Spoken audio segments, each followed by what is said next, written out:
देखो बच्चों, question number 1 में क्या बोल रहा है, ध्यान से देखो। बोल रहा है 2 plants A and B, 2 plants है, एक प्लांट ए है दूसरा प्लांट बी है, of a factory. Show following results about the number of workers and the wages paid to them. 2 plant है या 2 फैक्ट्री है, ठीक है। एक प्लांट ए है, एक प्लांट बी है। प्लांट ए में या फैक्ट्री ए में 5000 वर्कर्स काम करते हैं, प्लांट बी में या फैक्ट्री बी में 6000 वर्कर्स काम करते हैं। जो एवरेज मंथली वेजेस है इन 5000 वर्कर का, जो एवरेज मंथली वेजेस है वो है 2500, और जो बी फैक्ट्री में जो एवरेज मंथली वेजेस है वो 2500 है। ठीक है, यहाँ तक आगे बात समझ में। अब जो variance of distribution of wages, wages का जो वेरिएंस ऑफ डिस्ट्रीब्यूशन है वो ए फैक्ट्री में 81 है। वेरिएंस, स्टैंडर्ड डेविएशन नहीं दे रखा है, वेरिएंस दे रखा है, ध्यान में रखना। और दूसरे में क्या है, 100 है। तो क्या बोल रहा है इसमें, इसमें बोल रहा है, इसमें अभी सॉल्यूशन करने की अभी क्वेश्चन ही नहीं कंप्लीट है। इसमें बोल रहा है इन which plant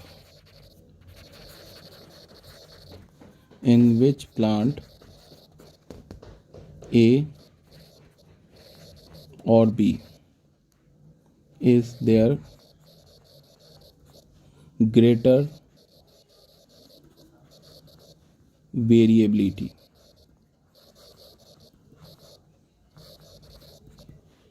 in individual wages। ठीक है, 2 फैक्ट्री है ए और बी। पहले फैक्ट्री ए में 5000 वर्कर है, दूसरे फैक्ट्री बी में 6000 वर्कर है। पहले फैक्ट्री का के जो एवरेज मंथली वेजेस है वो 2500 है, दूसरे फैक्ट्री में जो मंथली वेजेस है वो भी क्या है, 2500। ठीक है, और वेरिएंस क्या है, पहले फैक्ट्री का जो मंथली वेजेस है उनका वेरिएंस क्या है, 81, और दूसरे फैक्ट्री का जो हमारा वेरिएंस क्या है, 100 है। ठीक है, ये अच्छा ये बताओ ये 2500 कैसे निकला होगा। सब जितने भी वर्कर्स हैं, हो सके किसी वर्कर को ज़्यादा मिलता हो, 2500 से ज़्यादा मिलता हो सके किसी को कम मिलता हो। तो 5000 वर्कर्स हैं ना, तो 5000 वर्कर्स का मंथली सैलरी को हमने क्या कर दिया, ऐड और डिवाइड कर दिया 5000 से, तो हमें क्या मिल जाएगा, एवरेज मिल जाएगा।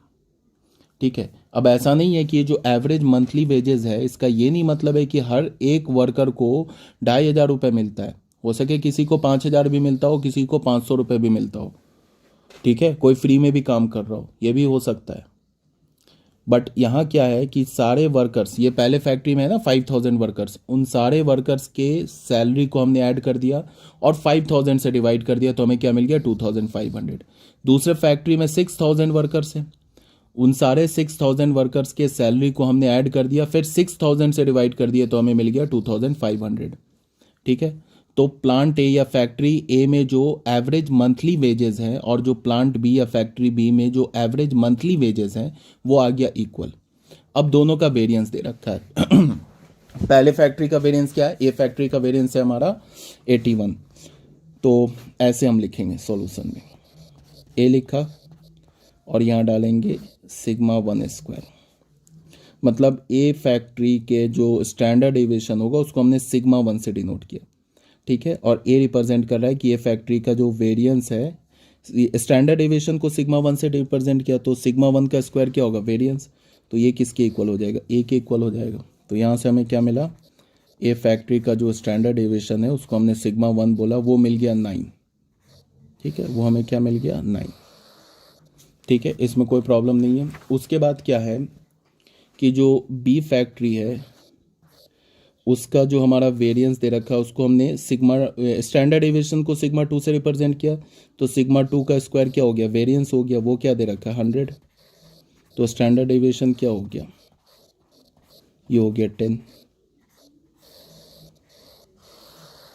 अब तुम बताओ, इसको देख के बताओ, अब तुम ये बताओ कि स्टैंडर्ड डेविएशन किसका ज़्यादा आ रहा है। स्टैंडर्ड डेविएशन जो है हमारा सेकेंड फैक्ट्री का, जो बी फैक्ट्री है, जो हमारा बी फैक्ट्री है उसका जो स्टैंडर्ड डेविएशन है वो ग्रेटर आ रहा है, मतलब कि standard deviation of factory B is greater than standard deviation of factory A. तो इसका क्या मतलब है? इससे हमें ये पता चला कि स्टैंडर्ड डेविएशन ग्रेटर है, इसका मतलब जो वेरिएबिलिटी है, दिस इम्प्लाइज दैट क्या होगा, variability of salary in factory B is more than the variability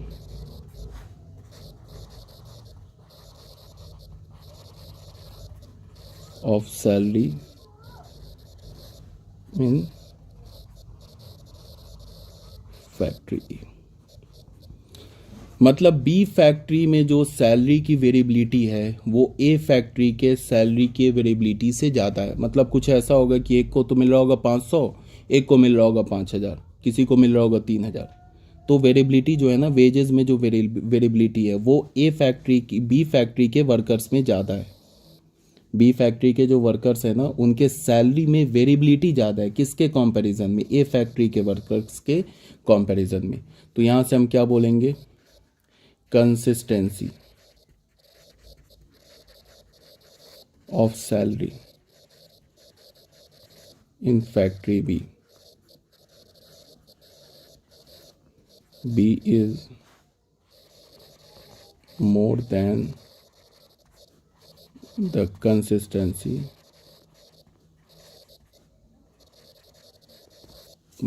the consistency of salary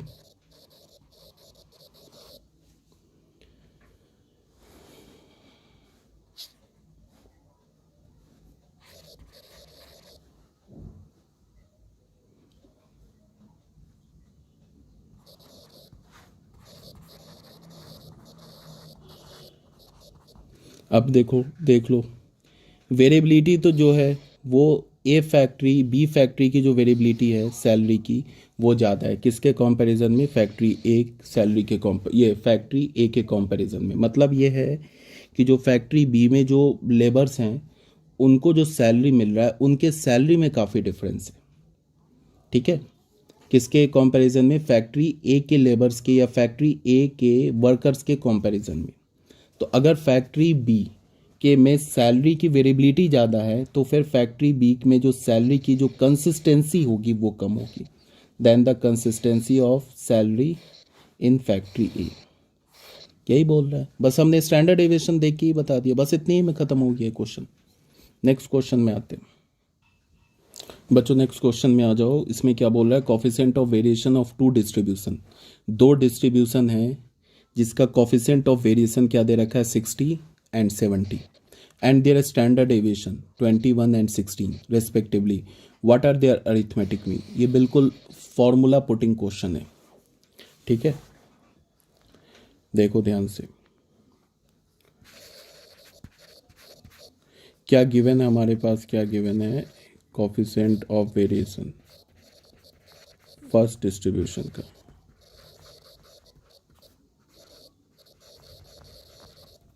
first distribution का कोफिशिएंट ऑफ वेरिएशन क्या हमारे पास 60।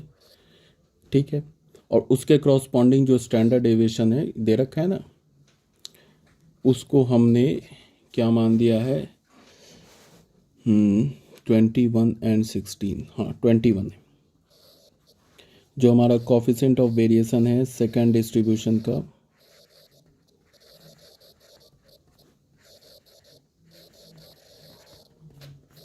वो हो गया हमारा 70 दे रखा है, देखो 70, और उसके क्रॉसपॉन्डिंग जो स्टैंडर्ड डेविएशन है उसको हमने 16 मान लिया। ठीक है, अब हमने मान लिया कि let x1 bar and x2 bar B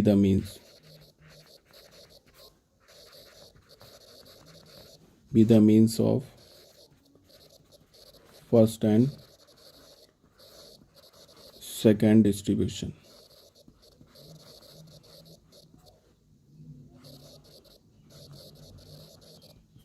respectively.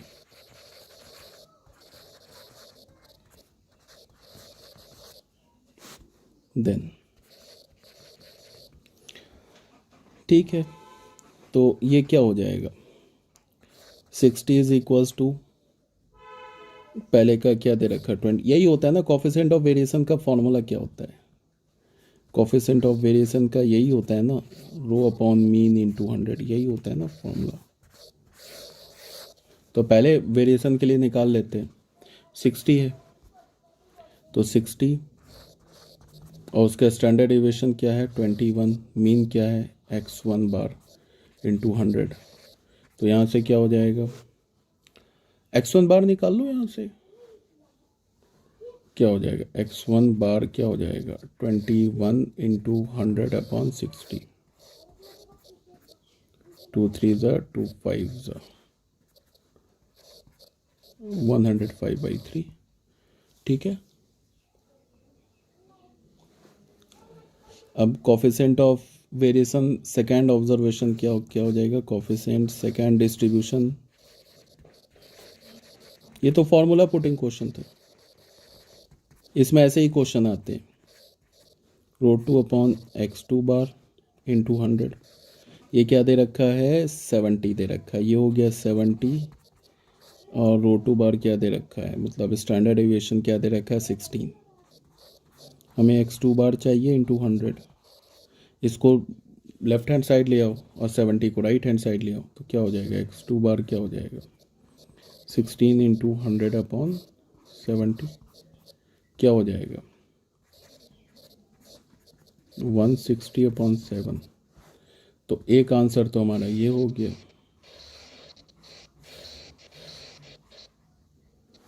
एक आंसर तो हमारा ये हो गया और दूसरा आंसर हमारा ये हो गया।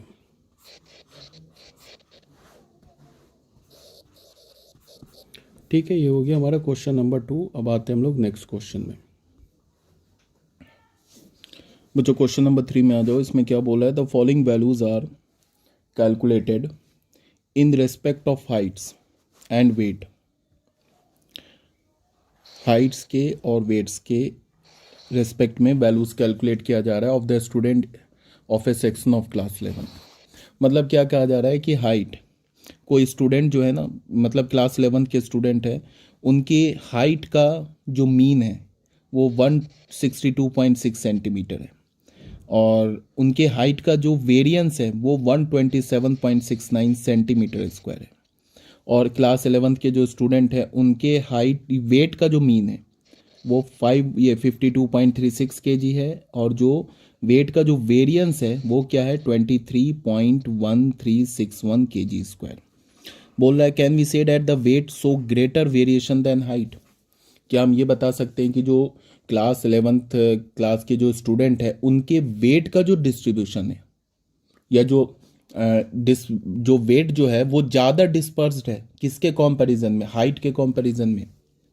अब देखो हाइट आ गया सेंटीमीटर में, वेट आ गया केजी में। अब हम सेंटीमीटर को चाह के भी केजी में चेंज नहीं कर सकते, इसीलिए हमें कोफिशिएंट ऑफ वेरिएशन की ज़रूरत पड़ी, एक ऐसा यूनिट की ज़रूरत पड़ी हमें जो कि इंडिपेंडेंट हो किससे, यूनिट से। एक हमें ऐसे मेजरमेंट की ज़रूरत पड़ी जो यूनिट से इंडिपेंडेंट हो, उसी मेजरमेंट को हम क्या बोलते हैं, कोफिशिएंट ऑफ वेरिएशन। क्वेश्चन आया समझ में, क्लास 11 के स्टूडेंट हैं, ठीक है, जितने भी स्टूडेंट हैं उनके हाइट का जो मीन है वो 162.6 सेंटीमीटर है और हाइट का जो वेरिएंस है 127.69 सेंटीमीटर स्क्वायर है।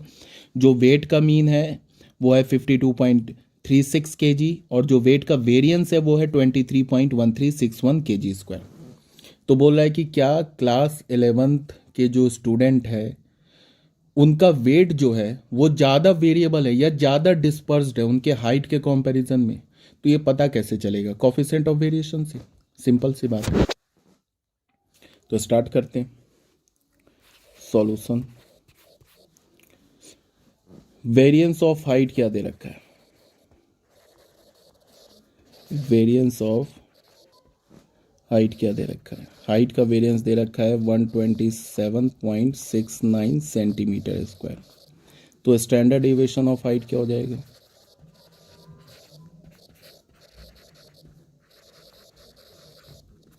डेविएशन ऑफ हाइट क्या हो जाएगा, रूट अंडर वेरिएंस। तो रूट अंडर इसका ले लो 127.69। अब देखो स्टैंडर्ड डेविएशन लोगे तो ये सेंटीमीटर स्क्वायर लोगे, तो हो जाएगा 11.3 सेंटीमीटर। तो स्टैंडर्ड डेविएशन का यूनिट क्या आ गया हमारा, सेंटीमीटर आ गया। अब मीन का भी यूनिट देख लो, मीन का भी यूनिट है ना सेंटीमीटर, ठीक है। और वेरिएंस आ गया। अब मीन ऑफ हाइट क्या हो गया, हमें स्टैंडर्ड डेविएशन निकाल लिया। मीन ऑफ हाइट क्या हमारे पास, मीन ऑफ हाइट, हाइट का निकालते हैं पहले, हाइट का कोफिशिएंट ऑफ वेरिएशन निकालते हैं 122.6 सेंटीमीटर, ठीक है। अब लिखते हैं coefficient of variation in Heights, क्या हो जाएगा, standard deviation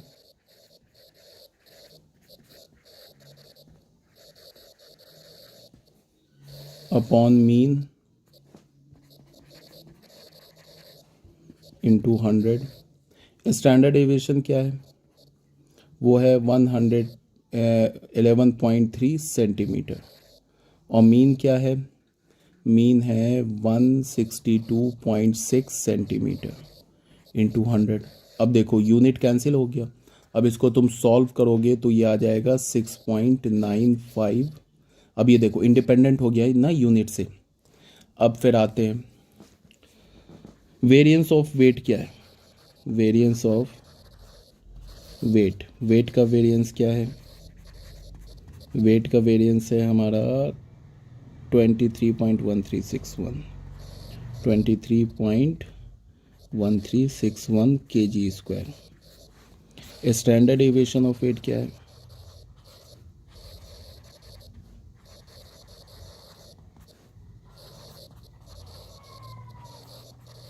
root under variance, तो रूट अंडर 23.1361 kg स्क्वायर। ये क्या हो जाएगा,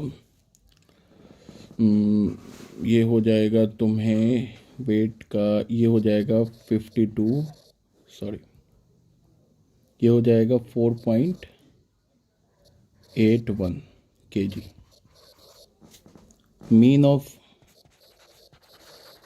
मीन ऑफ वेट क्या है, वेट का मीन क्या है, वो है 52.36 kg। देख लो kg और यहाँ kg सेम यूनिट आ गया। अब कोफिशिएंट ऑफ वेरिएशन निकालते हैं हम लोग इन वेट, वेट का कोफिशिएंट ऑफ वेरिएशन निकालते हैं, वो क्या होगा, standard deviation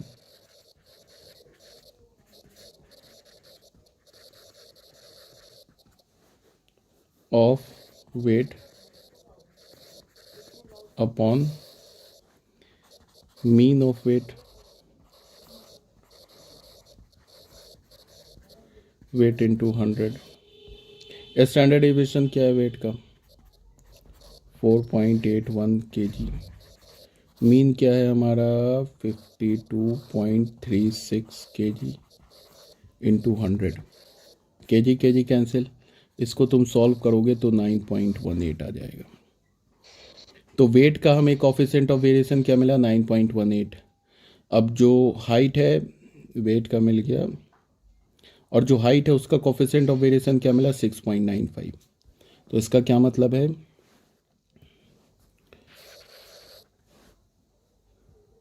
sorry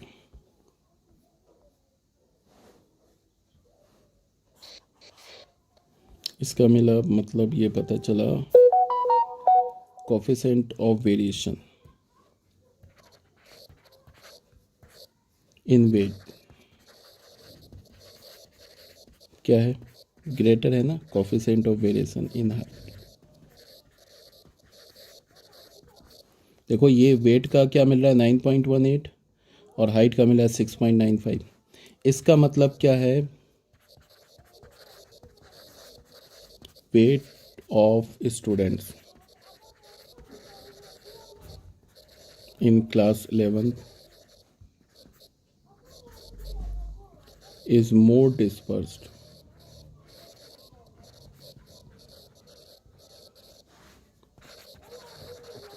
than the height of students in class 11th।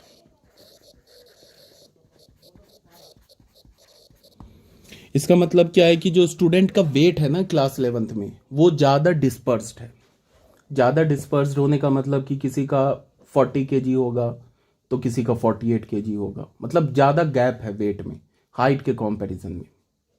ठीक है, तो अगर वेट जो है weight of a student in class 11 अगर वेट ज़्यादा डिस्पर्स्ड है हाइट के कंपैरिजन में, तो फिर वेट जो होगा ना लेस कंसिस्टेंट होगा। किसके कंपैरिजन में?